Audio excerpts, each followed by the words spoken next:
कत अछि 1 रो वर्ग 1 11 अर्थात जोड़े 1 रो वर्ग 1 2 1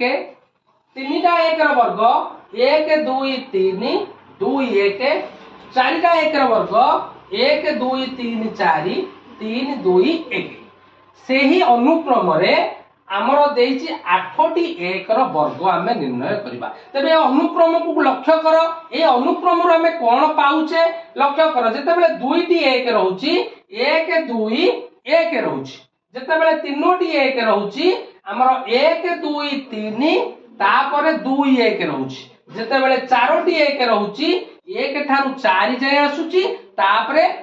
4 रु कमुछि ठीक सेही परि जेतेबेले 8टी 1 अछि तबे ए अनुसार हमें 1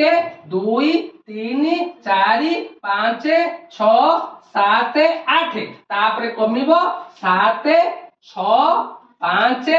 4 3 2 1 तेणु 8टी 1 रो वर्ग हबो एही संख्या।